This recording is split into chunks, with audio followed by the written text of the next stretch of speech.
அதிகார வர்க்கத்துக்கிட்டையும் பணபலம் படைச்சவங்க கிட்டையும் நம்மளால என்ன செய்ய முடியாது, போராடி ஜெயிக்க முடியாது. நம்ம என்ன செஞ்சிடணும், நம்மளுக்கு எதுக்கு வம்புன்னு சொல்லிட்டு கப்பு சுப்புன்னு உட்காந்துடணும். இருக்கடா தெரியாம இருண்டு போயிரும்டா.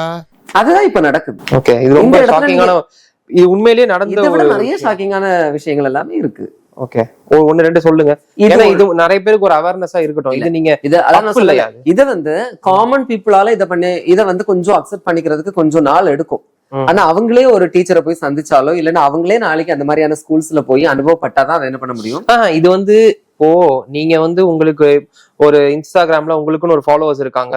சோ இப்போ நாங்க ஒரு இன்டர்வியூ உங்களை எடுக்கிறோம், இது மூலியமா நீங்க சொல்றீங்கன்னா இதோடைய ரீச்ங்கிறது ஏதாவது ஒரு சில இடங்கள்ல போய் யாருக்கிட்டே, அதான் நான் உங்ககிட்ட என்ன சொன்னேன், பணபலம் அதிகார வர்க்கம் அவங்க கிட்ட நம்மளால என்ன பண்ண முடியாது, பேலன்ஸ் பண்ணவே முடியாது. அதனாலயே நம்ம வந்து நிறைய இடங்கள்ல நம்மளுக்கு கோவம் வரும், இதெல்லாம் எதிர்த்து கேட்கலாமோ அப்படின்னு சொல்லிட்டு. ஆனா நம்மளோட சிச்சுவேஷன் நம்மள அதை என்ன செய்யாது, நம்ம ஒரு ஆள் நினைச்சு ஒண்ணுமே பண்ண முடியாது. நம்ம எல்லாருமே அமைதியா தான் இருந்துட்டு வருவோம்.